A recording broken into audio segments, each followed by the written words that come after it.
Somewhere inside you, there is a voice that doesn't use words. It doesn't shout. It doesn't demand. It simply waits. And lately, you've been feeling it, haven't you? A pull, a restlessness that no explanation quite fits.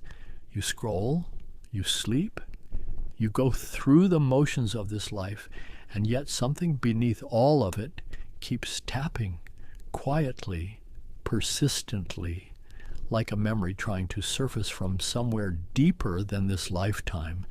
You didn't stumble onto this video. You were guided here. And if something in your chest just stirred at those words, that stirring is the message. That is your higher self, the part of you that exists beyond this body, beyond this name, beyond this story you've been living, reaching through, right now, in this moment. If you can feel that, if something in you is nodding before your mind even understands why, type the word awake in the comments below, not as a ritual, not as a trend, but as an acknowledgement to yourself that you hear it. And if this transmission is already moving something inside you, let the frequency know, gently press like, because energy, when recognized, expands. Now, let's go somewhere together, somewhere you've actually been before, long before you had this body, before you chose this name, this family, this country, this life.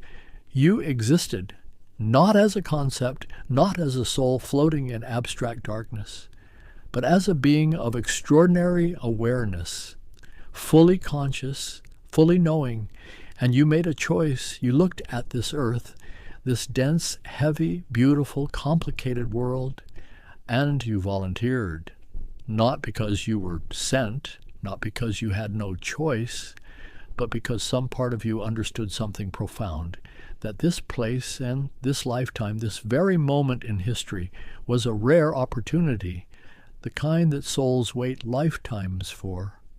There is a body of work recovered not from books, but from the deepest layers of human consciousness, from thousands of souls who, when guided beyond the veil of ordinary memory, all began to say the same things. Different languages, different countries, different centuries of human experience, and yet the same truth surfacing like water finding its level. They described a place between lives, a space of pure knowing, where the soul sits, fully aware of everything it is, and plans the family it will enter, the challenges it will carry, the people it will love, lose, struggle beside, not randomly assigned, consciously chosen. And here is what stopped so many of them mid-sentence, what brought tears before they could even finish the thought. They chose the hard parts too, the heartbreak, the confusion, the seasons of feeling completely alone, not as punishment, not as karma dispensed by some indifferent cosmic court, but as curriculum. Earth, they said again and again, is a school unlike any other in the universe. The density here, the forgetting, the pain, the beauty, the love, creates conditions for soul growth that simply cannot be replicated in the lighter realms. You came here to feel things fully, completely, without the buffer of knowing everything in advance, and so the veil was placed, that gentle, sometimes maddening curtain of forgetfulness that falls the moment you take your first breath in a new body. You forgot the plan, you forgot the choosing, you forgot who you are beneath all of this. But here is what they also said, what echoes across every single one of these recovered memories. The higher self never forgets, while the human part of you navigates traffic and heartbreak and Tuesday afternoons. That deeper part of you, the vast luminous intelligence that is your true self, holds the whole map. It sees where you've been. It knows where you agreed to go. And when you drift too far from your path, when the life you're living begins to diverge from the soul contract you wrote, it reaches, not with lightning, not with crisis, though sometimes, yes, it gets that loud. But first, always first, it whispers.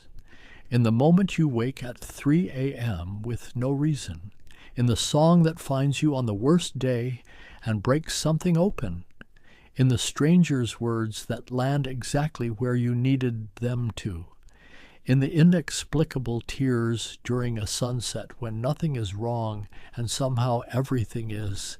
That is not coincidence. That is communication.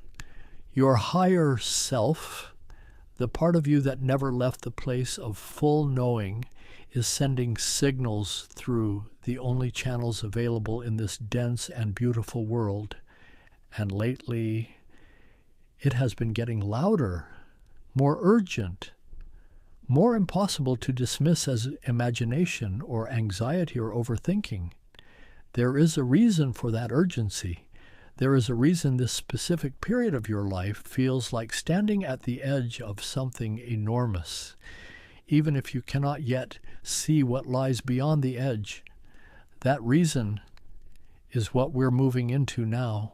There are moments in a soul's journey that are not ordinary moments, moments that were marked long before this life began as turning points, not because fate decreed them, but because you did.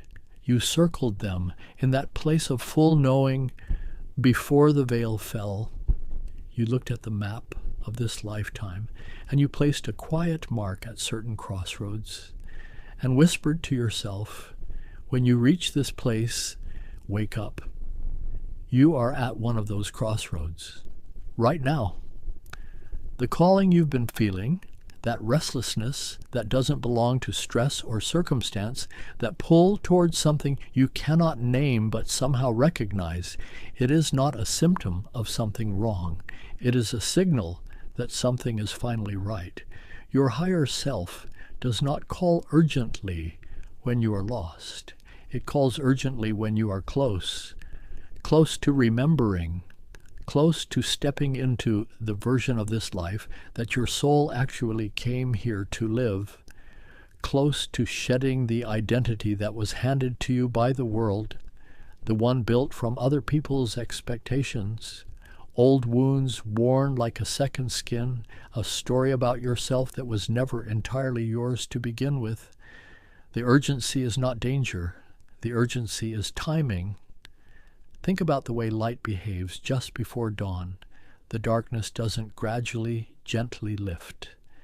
There is a moment, a specific, almost electric moment, when something shifts, when the quality of the air changes, when even the silence sounds different. That is where you are, in that charged space just before the breaking of your own dawn, and your higher self, that vast, patient, luminous part of you that has been walking beside you through every chapter of this lifetime, is leaning close right now, closer than it has perhaps ever felt, because it can see what you cannot yet fully see, that you are ready, not ready in the way the world defines readiness, prepared, certain, fearless, equipped, but ready in the way souls define it, willing to release the old story, willing to stop explaining yourself to people who were never meant to understand this chapter, willing to trust the pull even when the destination remains beautifully, frustratingly invisible. There is something else the recovered memories revealed, something that changes everything about how you might understand what has been happening in your life lately.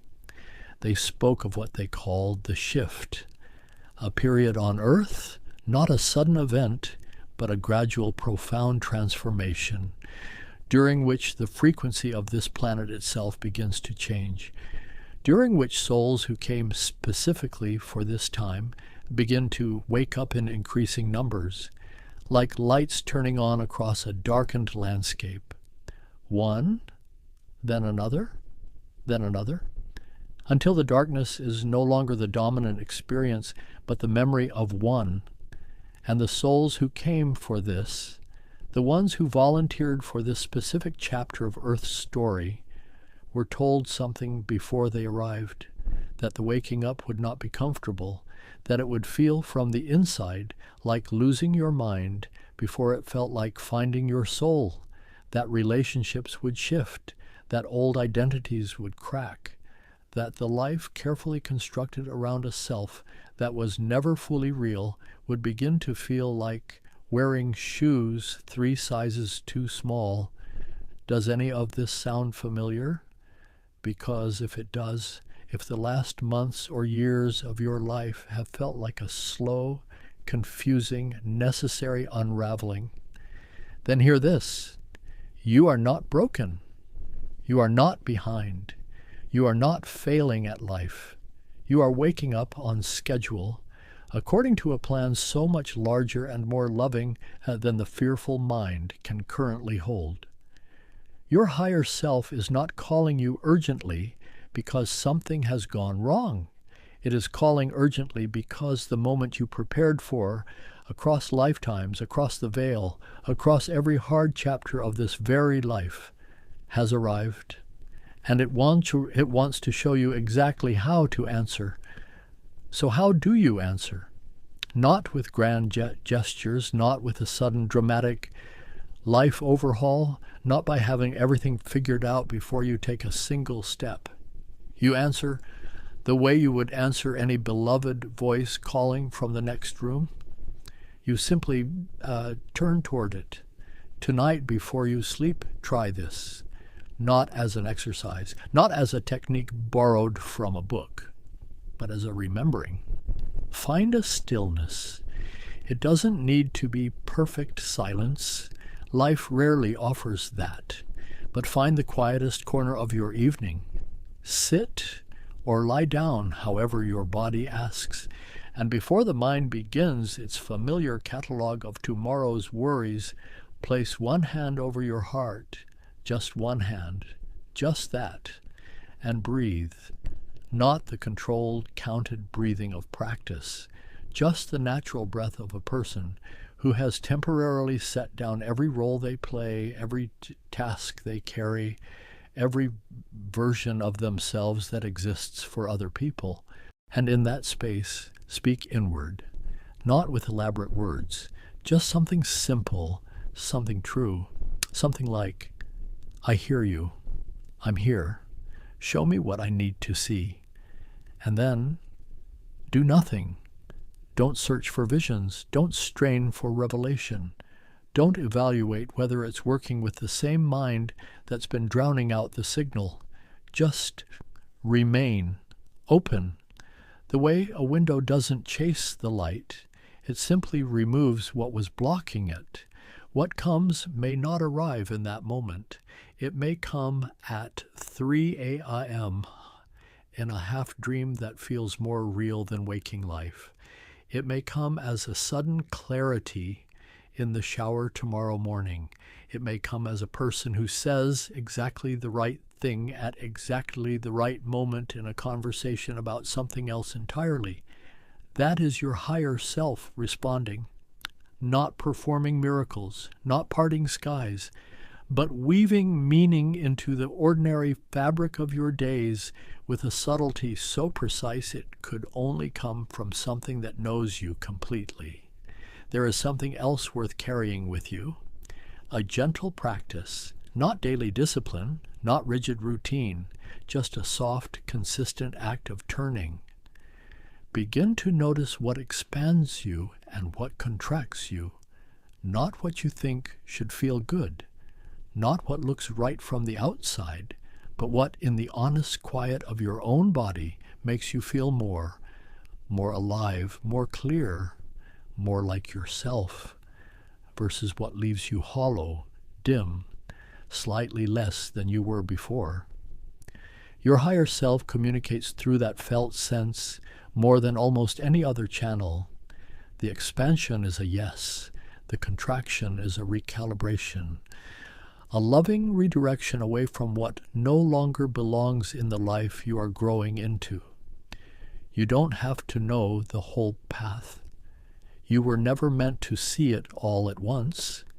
You were only ever meant to see the next true thing, and then the next, and then the next. This is how souls navigate awakening from inside the beautiful limitation of a human life, not with maps, with trust, a trust that is not blind, but earned through every moment you followed the quiet pull and found yourself somehow exactly where you needed to be, even here, even now, reading these words, feeling whatever it is you're feeling in this particular moment of this particular evening of this one precious life. You have always known how to find your way back. You are doing it right now. Before this video ends, before you return to the world waiting just beyond this screen, there is something that needs to be said. Something your higher self has perhaps been trying to deliver through 100 different messengers in 100 different forms across the whole of this lifetime. You were never lost, even in the seasons that felt like pure darkness, even in the chapters where you could not find yourself in the mirror, even in the years you spent becoming someone you were never truly meant to be. You were never lost. You were searching. And there is a profound difference that the fearful mind could never quite allow you to feel until now. The searching was not failure. The confusion was not weakness. The breaking open was not the ending of something. It was the beginning. It was always, always the beginning. Your higher self did not call you urgently because you ran out of time. It called you urgently because this is the time you wrote into the plan, the time you trusted yourself enough, even before you entered this body, to believe that when you arrived here, when the veil fell and the forgetting came, you would find your way back. And you did. You are. Right now, in this moment, you are. Carry this with you tonight. Not as information, not as content consumed and scrolled past, but as a transmission received. Let it settle somewhere beneath the thinking mind. Let it live in the part of you that already knew every word before it was spoken. Because that part of you, the ancient, luminous, unbreakable part, has never once doubted you, not for a single moment of this entire journey. It has only ever waited, with extraordinary patience, with extraordinary love, for exactly this moment. When you were finally ready to hear it, you did not find this message by accident. There are no accidents in a universe this precise, this loving, this beautifully orchestrated. If this transmission stirred something real in you, something that belongs not to the mind but to the soul, then stay close. Subscribe not as a follower of a channel, but as a continuation of your own awakening, because what is coming next is meant for exactly where you are going. The higher self that called you here will call you further still. Trust it. Trust yourself. You always have.